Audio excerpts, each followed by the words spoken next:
मित्रों, आपकी पत्रकार वार्ता में सबका आपका स्वागत है। पिछले कल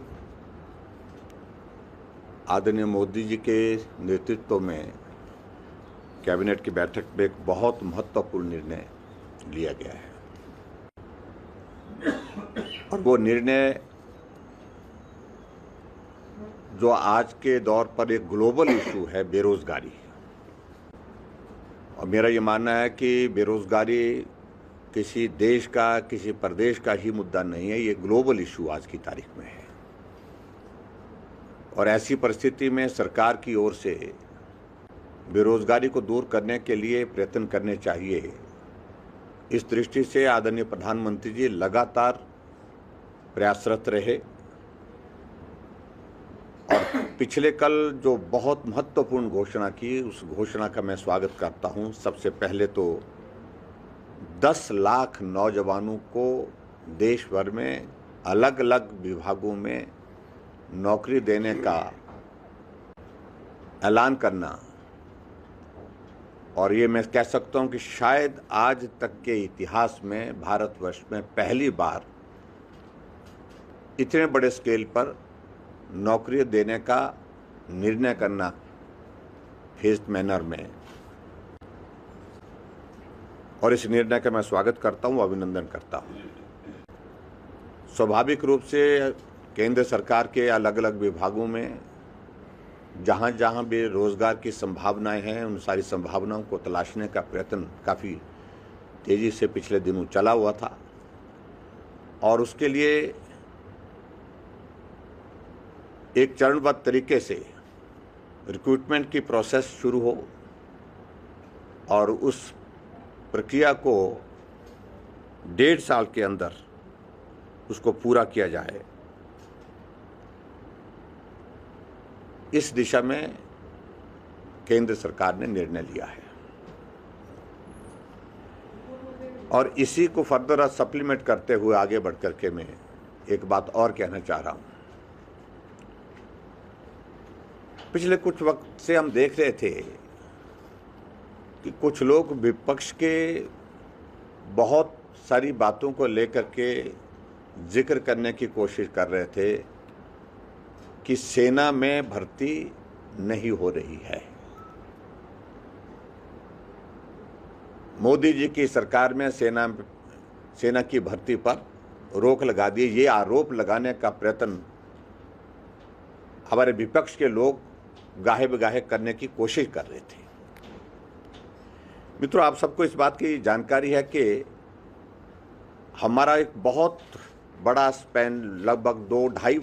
वर्ष का लगभग ऐसा स्पैन जो है कोविड काल में गुजरा है, जिसमें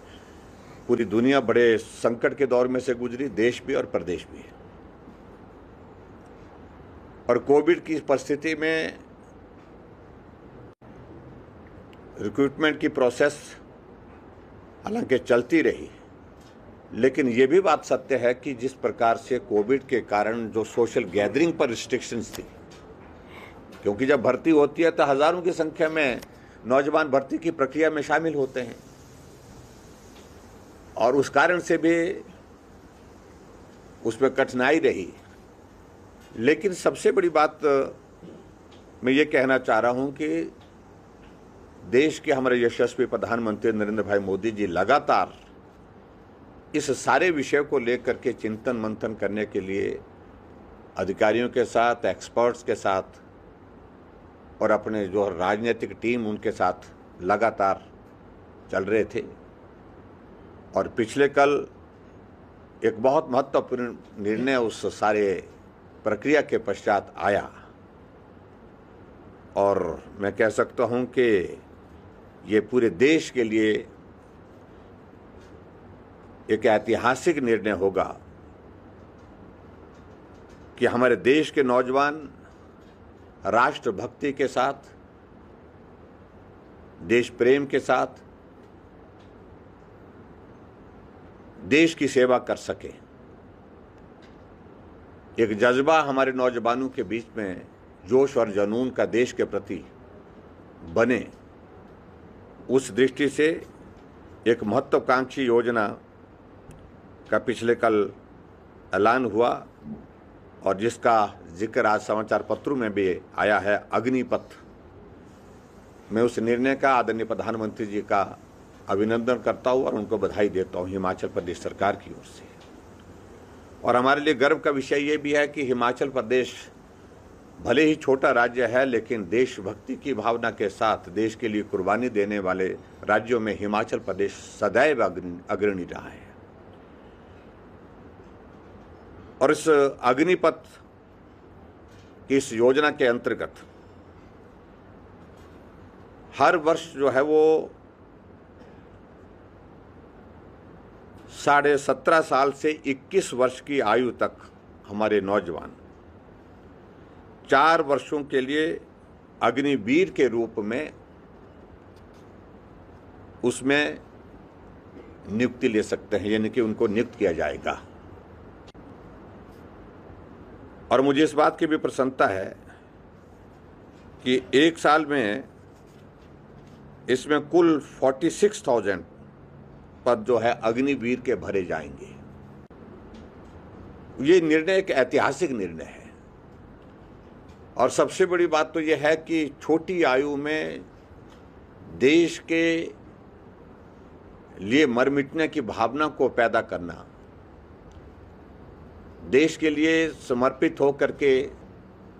अपने जीवन की कुर्बानी देने का भाव भी उनमें जागृत करना, इस दृष्टि से इस योजना का एक बहुत बड़ा लाभ रहने वाला है। और मुझे इस बात की भी प्रसन्नता है कि जो अग्निवीर जिसमें जिनकी रिक्रूटमेंट होगी, तो उसमें सारी जो फिजिकल उनकी कैपेबिलिटी है,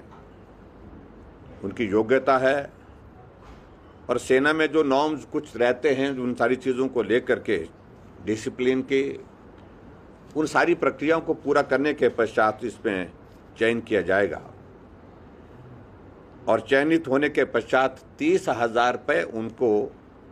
सरकार की ओर से वेतन भी दिया जाएगा, पहली साल में 30, और बाद में 4 वर्ष पूरा होने पर शायद ये 40,000 तक पहुंचेगा, 40,000 तक पहुंचेगा। और उसी के साथ आगे बढ़ कर के इन अग्निवीरों को राशन, वर्दी, यात्रा भत्ता जैसी सुविधाएं भी प्राप्त होंगी, ये भी उसमें जिक्र किया गया है। और जो उसमें आगे और महत्वपूर्ण इसमें एक पार्ट इसमें है जिसका मैं जिक्र करना चाहूँगा कि प्रत्येक अग्निवीर को 48 लाख रुपए का बीमा छत्र भी जो है उनको प्रदान किया जाएगा। यानी कि बीमे का भी उनका प्रावधान 48 लाख का वो भी कवर उनको दिया गया है, ये भी साथ में जो है उसमें जोड़ा गया है। और उस बीमे के लिए कोई भी प्रीमियम उन नौजवानों को देने की जरूरत नहीं होगी। और सारी चीज़ों को इसमें ध्यान में रखते हुए ये भी तय किया गया है इसमें कि इन अग्निवीरों को 30 दिन का अवकाश भी प्राप्त होगा 1 वर्ष में, और आवश्यकता अनुसार जो है चिकित्सा अवकाश वो सुविधा भी इनको उपलब्ध रहेगी। अगर मेडिकल ग्राउंड्स पर अगर किसी को छुट्टी की आवश्यकता रहेगी और प्रॉपर उसकी मेडिकल चेकअप के बाद वो भी उसमें प्रावधान उसमें साथ में रखा गया है। और इसी तरह से चिकित्सा, CST कैंटीन की सुविधाएं ये भी अग्निवीरों को उपलब्ध रहेंगी। यानी कि लगभग जिस प्रकार से हमारी एक नॉर्मल रिक्रूटमेंट जो है हमारी इसमें फौज में होती है, आर्मी में होती है, और उसी तरह की सारी सुविधाएं लगभग जो है इन अग्निवीरों को उपलब्ध रहेंगी, ये भी उसमें जिक्र किया है। और आगे बढ़कर के इसमें यह भी इसमें प्रावधान किया कि 4 वर्ष का सेवा काल जब पूरा हो जाएगा, 4 ईयर्स जब कंप्लीशन के बाद, इन अग्निवीरों को सशस्त्र बल में 15 वर्ष तक नियमित सेवाएं प्रदान करने का भी अवसर दिया जाएगा। यानी कि इसमें भी 15 वर्ष के लिए नियमित सेवाएं प्रदान करने का अवसर जो है वो प्रदान करने की भी व्यवस्था है। और ये भी मैं इसमें कहना चाह रहा हूं कि सेना के संगठन की मांग के अनुसार अग्निवीर के प्रत्येक बैच को 25% उम्मीदवारों को सेना में शामिल किया जाएगा। 25% जो है इनकी रिक्रूटमेंट जो है वो जो नॉर्मल जो आर्मी के इसमें जो है वो करने का भी उसमें प्रावधान उसमें जोड़ा गया है। और आगे बढ़ करके ये भी मैं कहना चाह रहा हूं उसमें कि प्रत्येक अग्निवीर को 11,71,000 रुपये जो है वो सेवा निधि, एक बहुत अट्रैक्टिव सेवा निधि जो है का एक पैकेज उनको दिया जाएगा। और इसमें 30% मासिक योगदान जो है वो अग्निवीर का अपना होगा तथा इतना ही सरकार का रहेगा। कुल मिलाकर के 11,71,000 रुपये जो है उसमें सेवा निधि के पैकेज के रूप में उनको मिलेगा। और जो सेवा निधि का जिक्र मैं कर रहा हूं, इस पर कोई इनकम टैक्स जो है वो देय नहीं होगा।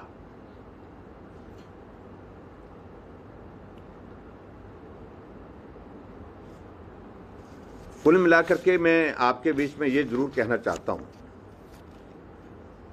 कि बहुत लंबे समय से जिन बातों को लेकर के हमारे विपक्ष के लोग जिक्र करने की कोशिश कर रहे थे, बेरोजगारी बढ़ रही है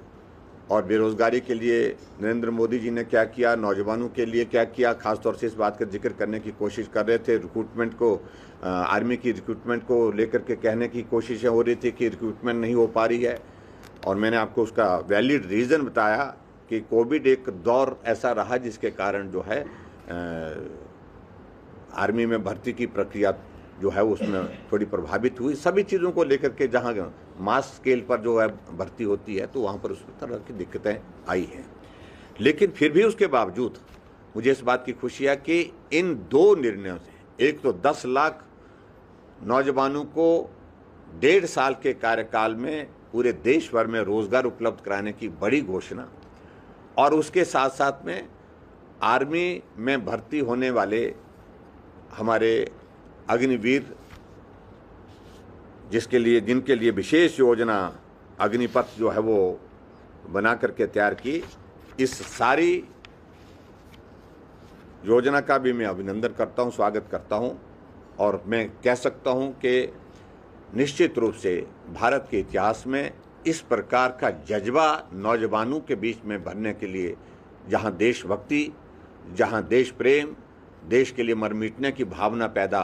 की जा सके, वो इस योजना के माध्यम से निश्चित रूप से और बलवती होगी और मजबूत होगी। ये मैं आपके बीच में कहना चाहता हूँ।